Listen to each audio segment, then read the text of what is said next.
Pero we're on our way to DC Moto Wolf. Plano ko lang pa-adjust yung MDL natin. Malakas yung ulan. A few moments later. Tara, tigil tayo dito, maginaw. Magkapote lang tayo.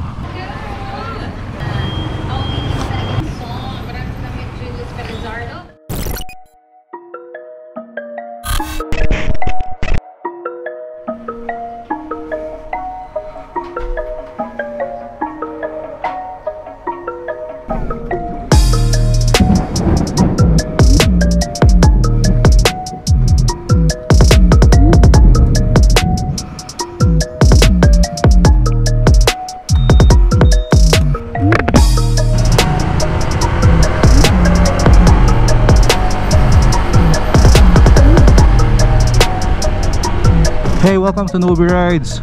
So pasensya na guys, ngayon lang ulit tayo nakapag-upload. Hindi makapag-ride eh. Lagi umuulan ng hapon. Yun pa naman yung time na nakakalabas ako. Kasi nga ako panggabi ako sa work, kaya tulog sa umaga. Medyo umuulan ng konti, hindi naman ganun kalakas. Pero we're on our way to DC Moto Wolf. Plano ko lang pa-adjust yung MDL natin. Kasi doon sa mga nakapanood ng video, may mga nag-comment din na medyo pa-spotlight daw, pabilog yung buga. Ito pala yung stock headlight natin. Then pag binuksan natin tong yan, MDL, panalo na no? Hindi ko na kailangan mag-aux light MDL pa lang, goods na. So pwede siguro natin ipa-wide ng konti para mas malaki yung sakop. Pero hindi naman sobrang wide para hindi tayo makasilaw sa kasalubong pa rin. Yan medyo lumalakas yung patak. Pero okay lang naman kahit ulanin tayo ngayon. Kasi sabi ko nga kung sakali, matatry ko rin sa wet tong Pirelli Angel scooter natin, which I'm super satisfied pala. Ramdam na ramdam mong kapit na kapit ka sa kalsada.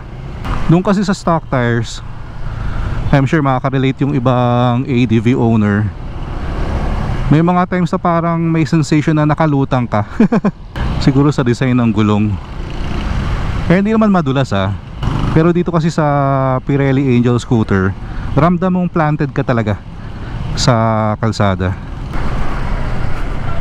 Laking bagay din itong itong passing light. Pero nakita ko pala sa sa social media recently, bawal daw sa Manila ang MDL. So may isang nag-post doon, parang binaklasan siya ng mini driving light. So sa mga taga Manila dyan, pa-confirm naman kung talagang bawal dyan sa inyo ang MDL.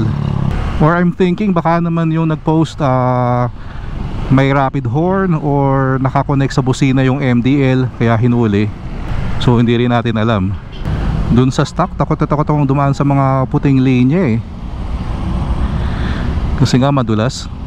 Pero dito sa Pirelli, mas confident na tayo. Nakayayamanin balls na rin pala tayo dito. Hindi ako masyado mahilig sa mga ganitong accessory. Pero wala lang, natripan ko lang dito.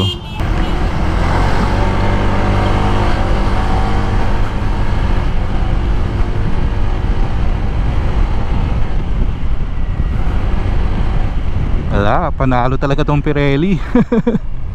Sobrang sarap na ng handling ng ADV sa stock mas lalo pang pinasarap ngayon. Alright, medyo lumalakas ang patak. Tagal ko na rin palang hindi nasusubukan sa ulan tong GoPro natin. So sana naman hindi masira. Kung rider ka tapos umuulan, as long as umaandar ka, hindi ka masyadong mababasa not unless sobrang lakas ng patak. Pero kung ganitong mabagal ang takbo or patigil-tigil, yun yan, mababasa na tayo. Yun lang. So ito yung mga moments na napapaisip ka titigil ka ba para magkapote? Ay nako, malakas yung ulan. Hiniginaw na tayo. A few moments later. Tara, tigil tayo dito, maginaw. Wait lang, magkapote lang tayo.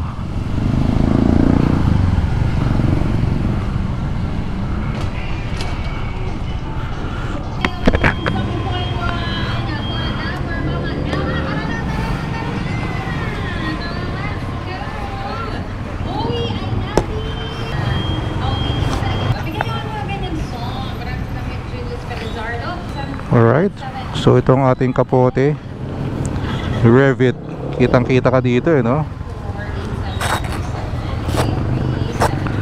O di may ano na rin tayo, may kapote review na rin tayo. Alright, maganda dito sa raincoat na to, may zipper sa loob, then may velcro pa sa labas, so talagang hindi ka papasukin ng tubig dito. Ayan, alright, let's do it. Adjust nyo lang to sa wrist para hindi pasukin ng tubig. Ayan, I think we're all good. Yan. So kahit lumakas ang patak, hindi tayo giginawin. Sarap.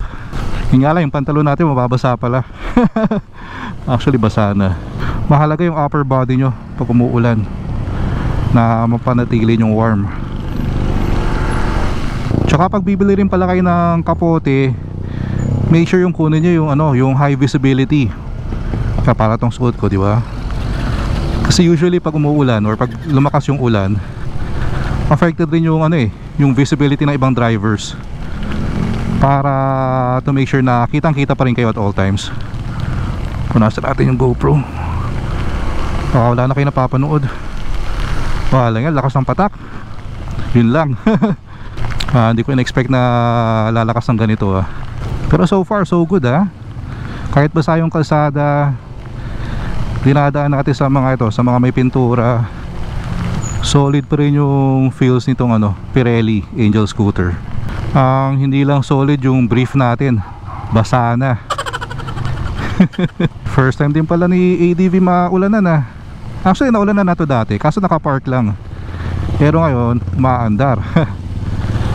Tara, let's go.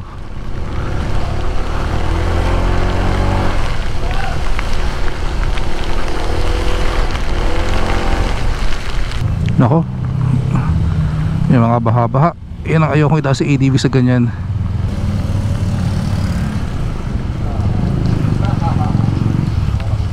Parado natin dito.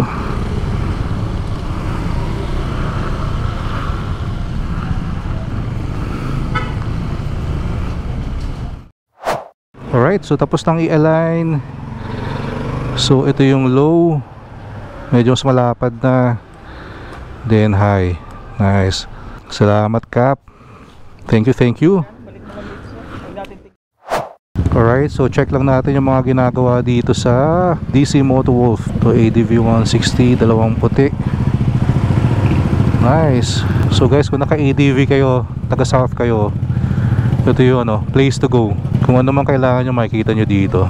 Alright, medyo tumila na yung ulan, pero huwag tayo magtanggal ng kapote. Biglang bumuhos na naman So shoutout pala kay Cap Dino. Siya may-ari ng DC Moto Wolf. So sobrang okay din ang after sales dyan. Kung may kailangan kayong pa-adjust or pa-ayos, balik lang kayo anytime. Siya pa mismo yung mag-aasikaso. By the way, dun pala sa MDL, na-adjust naman, napa-wide ng konti, pero hindi rin masagad Mukhang goods na naman yung ginawa. Kasi yung una kasi talagang parang bilog parang spotlight sa harapan.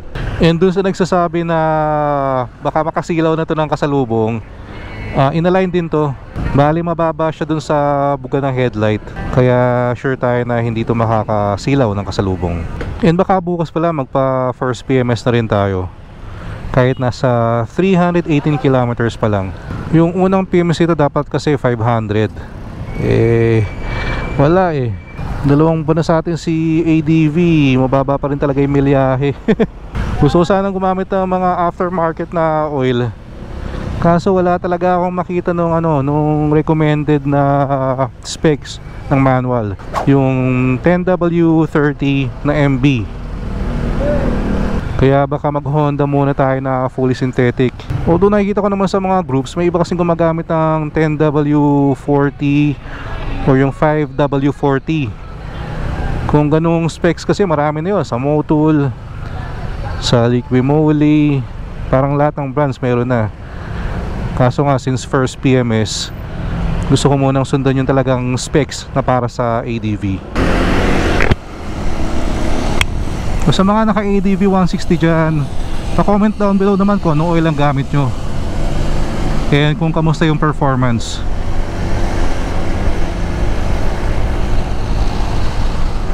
By the way, sa sobrang satisfied natin sa Zenlo X1 Plus, plano ko rin pala magbenta nito. Siguro konti lang muna, testingin lang natin.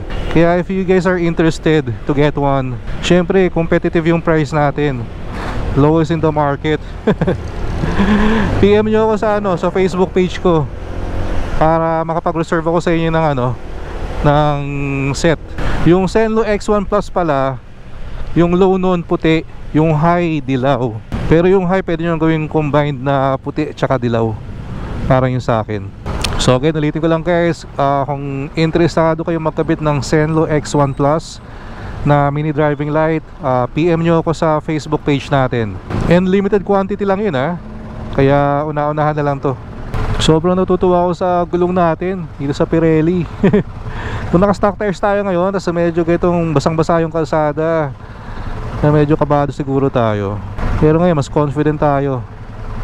Kasi ramdam mo talaga nakaplanta ka sa kalsada. Although marami namang tire brands, di ba? Merong mga mas mahal, merong mas mura. Siyempre hindi naman pare-pareho ng level ng research and development yan.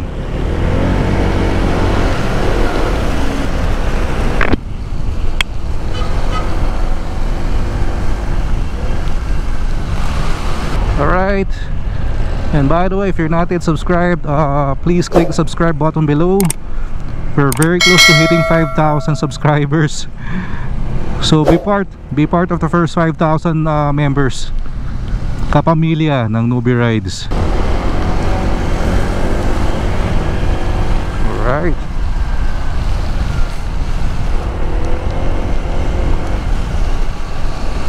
So yun din talaga ang advantage pag meron kang passing light.